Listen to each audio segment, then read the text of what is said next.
E falando em convidado, vira o ano e a gente começa a se preocupar também com educação. Iniciativas que buscam amenizar a violência nas escolas e, quem sabe, impedir que elas aconteçam. Esse é o trabalho das professoras que estão aqui comigo nesta tarde. Maristela Daronco e Cláudia Rocha, que são coordenadoras da COPREV. Muito boa tarde, Maristela. Boa tarde, Cláudia. Bem-vindas. Vou começar conversando com a Maristela. Vocês vêm agora de uma jornada de visitas a escolas de toda a região centro. Me conta um pouquinho como é que foi essa iniciativa.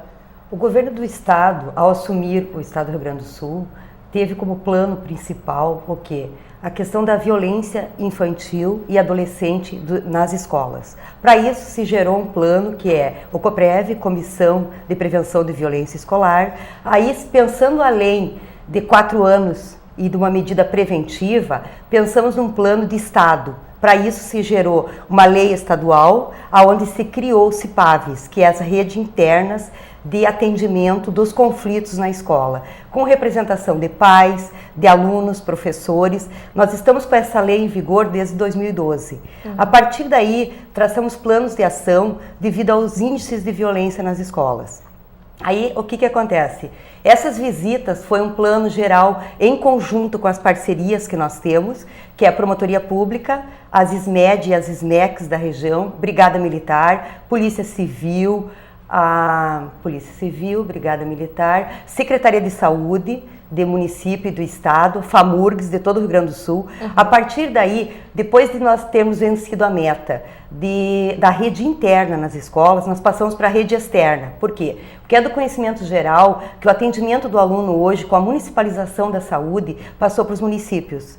Por isso, ao nosso entendimento de fazer uma reunião em cada município, o qual nos compete, que são 23 municípios da nossa região, e a partir daí traçar metas em conjunto com as forças vivas da comunidade.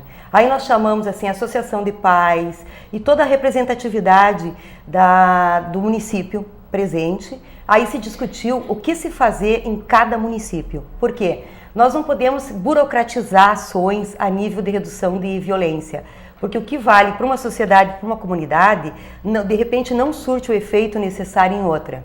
Então, cada município pensou junto conosco como construir ações na redução de violência e na redução de conflitos. Porque nós entendemos que se nós, no conflito, nós conseguirmos mediar, nós não chegamos na violência de fato. Que até eu gostaria que a Cláudia entrasse colocando mais uma questão sobre a mediação. Daí. Inclusive, deixa eu já cumprimentando a Cláudia mais uma vez. Quando a gente escuta a professora Maristela falando, parece uma coisa surreal, porque é surreal. Quando a gente pensa em escola, a gente pensa em criança sendo educada, professores indo de boa vontade, apesar das reivindicações, indo para a sala de aula, cumprir o seu papel de formar o cidadão, ensinar não só os livros, mas também a prática da cidadania. E aí, professora Cláudia, a gente tem que chamar a Brigada Militar e as polícias para socorrer os professores. Como é que acontece isso? Além da questão da mediação, a que se deve essa violência nas crianças? Falando em violência, violência é um assunto muito complexo, né, de nós tratarmos, porque as variáveis são muitas. Mas o que eu posso te dizer é que as crianças, elas reproduzem o que elas vivenciam. Tá? E aí nós temos os programas infantis, todos eles têm um foco na violência. Aliás, a cultura da violência está presente a todo momento, no jornal, na televisão. Já está banalizada a violência, já é comum falar em violência. Comum. Agora a forma, levando então para o foco da sala de aula, né? A forma como eu vou lidar com esse conflito dentro da sala de aula. Entre professor-aluno, entre aluno e aluno. Então a gente sempre, nas nossas conversas com os professores, colocamos que o mais importante é a forma de acolhimento daquele aluno, a forma como eu vou acolher aquele aluno, com as suas diferenças, com as suas dificuldades. Né? O professor procurar sempre inovar, né? Porque hoje a gente tem alunos do século XXI e nós temos professores muitas vezes com bastante dificuldades assim, em inovar a sua prática dentro da sala de aula. Então, como eu te disse, as variáveis são muitas e cada caso a gente tem que analisar como tal. Mas o mais importante assim que nós entendemos, né, é procurar mediar essas situações dentro da sala de aula entre aluno e professor. Né, para não chegar numa situação em ter que chamar uma brigada militar, em ter que chamar o conselho tutelar também, que são todos nossos parceiros, mas tentar mediar ali entre o professor e o aluno. Tentar escutar esse aluno, né, ver quais são as demandas dele. Nós trabalhamos muito assim numa questão de como o professor interage com esse aluno, a forma como ele se comunica com esse aluno. Né, nós trabalhamos bastante com a comunicação não violenta, que foi criada pelo psicólogo Dr. Marshall Rosenberg, que já há mais de 40 anos, inclusive tem um livro cujo nome é Comunicação Não Violenta, onde parte do princípio do não julgamento, né, do acolhimento, de uma comunicação mais empática, onde ele diz no livro que toda ação violenta, por trás dela tem uma necessidade não atendida. Então, procurar entender esse aluno que está ali, né, junto na sala de aula. É claro que a gente sabe que lidar com 25, 30 alunos ao mesmo tempo não é fácil, mas a gente sempre coloca que o professor é o adulto ali, né? Ele precisa exatamente, ele precisa se instrumentalizar para poder negociar com esse aluno, conversar com esse aluno e não deixar que a situação chegue, né, numa situação de ter que chamar a brigada militar. Eu já tive a experiência de trabalhar dentro de escolas e realmente a diferença de um aluno para outro é totalmente diferente. Tem criança que vem com fome para a sala de aula, tem gente que vem depois de briga do pai e da mãe, né? Tem gente que não vê o pai está preso, né? E essas respostas muitas vezes estão ocultas e a criança vem para a escola como se fosse uma dinamite, né? A professora Cláudia citou uma coisa que me chamou muito a atenção.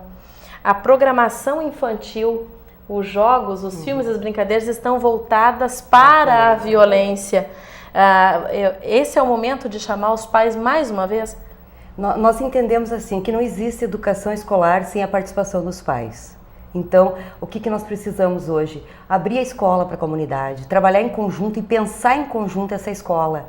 E não assim, o professor pensa a sua sala de aula e o pai está à mercê disso. Então, porque existe uma correlação quando eles sentem-se membros e participantes dessa escola. Aí a gente vê assim, escolas hoje sendo gradeadas com câmera de segurança e os pais longe da escola. Quando acontece isso, há depredação da escola, a violência na escola. Quando a escola está aberta à comunidade, o índice de violência tem reduzido muito em relação a isso. Então, assim, o que quer dizer? Que assumem a escola como parte deles, parte da família. E nós temos exemplos muito bons em Santa Maria. Nós temos o Ruski, que ganhou o prêmio de melhor gestão do Rio Grande do Sul de escola, pela escola aberta. Então, nós temos que começar a aprender a lidar com diversas lideranças dentro da escola e saber até que ponto o pai pode participar. Porque quem vai deliberar isso é o corpo docente. E o professor tem que estar aberto a essa receptividade dos pais, né? Porque senão o filho é dele, a responsabilidade é dele. Mas a escola está a encargo dessa criança por 4 horas. Então, nessas 4 horas, nosso papel enquanto educador é dar o melhor possível de si. Porque hoje nós temos um aluno que a gente não pode mais contar com temas, com trabalho extra classe. Então, nós temos que fazer o melhor possível em sala de aula. E esse é o nosso papel hoje, enquanto educador. E esse melhor é olhar para o aluno e ver ele uma pessoa, além do conhecimento. Nós temos que parar de analisarmos o conhecimento, pré-requisitos para passar e ver como pessoa. Porque a maior necessidade hoje do professor é a relação, e do aluno também, e dos pais também. E esse papel é da educação, muito mais do que transmitir conhecimento. Porque a transmissão de conhecimento, a internet está passando informações, a televisão está passando informações. Então, o nosso papel enquanto educador hoje é outro, que é mediar conflito, fazer a relação interpessoal, ter um papel decisivo na formação do ser humano. A professora Cláudia comentou também, usou uma palavra que eu gostei muito, instrumentalização do professor. A gente vê recursos que chegam do governo do estado, como por exemplo, uma coisa que na minha época não tinha. Tenho 35 anos, bem claro, enfim. Mas não tinha, no meu ensino médio, no meu ensino fundamental, a gente não tinha laboratório de informática, por exemplo. Aí hoje o governo do estado equipa uma escola com informática. Daqui a pouco esse computador vira uma arma contra o professor. É Facebook, é joguinho, não sei do que, parará, sem falar no bullying virtual, que hoje é moda, né? Eles se xingam como quem diz querida, né? Não vou usar o termo aqui porque não vem ao caso.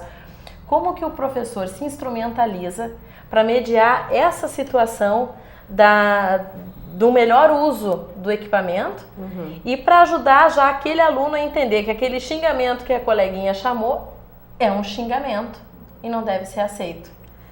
Isso é um trabalho que o professor tem que fazer, primeiro se apropriando dessas ferramentas. Sim. E ao levar o seu aluno para dentro do laboratório de informática, fazer o bom uso, mostrar de que forma pode ser usado o Google e, enfim, todos os sites que estão disponíveis. E trabalhando sempre com a questão da ética, né, da forma positiva e produtiva, né, que nós podemos fazer uso dessas ferramentas. Mas primeiro passa pelo professor. O professor precisa se apropriar. As nossas escolas estão equipadas com bons computadores, né, com salas de informáticas climatizadas, né, mas a gente vê ainda que existe uma certa distância e até um certo receio, né, de como eu vou me apropriar desta ferramenta na minha sala de aula. Até como a professora mesma falou agora há pouco, tem professores que ainda estão na educação do sistema antigo com crianças de 6 anos que acessam a internet. Exatamente, que chegam, ligam o computador, mesmo não sabendo ler, eles vão lá, eles clicam, eles entram no site que eles querem. Então, o professor também precisa caminhar junto, né, com toda essa tecnologia aí. Né? Toda a tecnologia. Professora Maristela, o que é que se espera da Coprev para 2014? Nós temos um índice que foi levantado pela nossa colega em 2011, a Silvia da Luz, que nos antecedeu na pasta. Ela fez um levantamento em todas as escolas estaduais, nas 23 cidades que nos compete. E a partir daí nós temos os índices de violência por escola e por cidade. Nossa. Então nós vamos replicar esse questionário para fazer, porque nós já temos dados elaborados nesse momento e agora a gente quer fazer o choque de dados. Ver o que nós alteramos com esse trabalho, aonde nós precisamos ainda trabalhar, qual é a nossa necessidade dentro disso e a partir daí traçar um plano de trabalho em cima de dados. Porque nós não podemos dizer assim, todas as escolas são violentas. Não é assim. Cada escola está analisada em cima disso, então nós vamos traçar cada uma e como trabalhar um plano de ação para cada escola e para cada cidade. Porque como nós trabalhamos junto com as prefeituras municipais de todas as cidades, então nós estamos traçando um plano de trabalho para o município. Com as escolas do estado, do município e com o pessoal que está colaborando conosco. Que está sendo um grupo muito bom de trabalho, o trabalho está sendo muito bem aceito na região toda, então está se repensando a educação de uma forma mais ampla, porque até então a educação era escola, hoje não é escola, porque os arredores da escola é muito importante, o entorno da escola, porque se a violência, se o traficante está vendendo na esquina, não tem como a escola não ser uma porta aberta para isso, então nós temos que discutir com o todo, e para isso criar uma consciência maior, né, de trabalho. E como a Cláudia estava colocando, passa pelo perfil de professor também. E isso é o papel nosso. Aí nós estamos trabalhando com formação, com os professores, e inclusive assim, uma das questões da informática que me deixou, da tecnologia que me deixou surpresa, as escolas já estão usando lousa eletrônica, sabe? Exatamente. Então assim, está muito avançado, e nós ainda temos uma cultura, porque eu também me coloco aos 35 anos, que é uma cultura assim do estragar, o medo do estragar a tecnologia. É verdade. Então a gente tem medo e os alunos nos superam, porque os alunos não têm essa taxativa de medo. Então se nós permitir que os alunos colaborem conosco, inclusive na nossa formação, eu acho que o caminho está dado. Uma troca de aprendizado. Exatamente, eu acho que é por aí, porque o professor hoje não tem mais aquele conceito de sabe tudo, não sabe tudo. Está em busca, está construindo, está sendo construído na história. Até porque hoje em dia, com a vida que a gente desenha aqui no jornalismo mesmo, tem muitas crianças de 5 anos que hoje em dia, infelizmente, tem mais vivência de superação de traumas, de violência em casa do que nós aqui com os nossos 30 e poucos anos.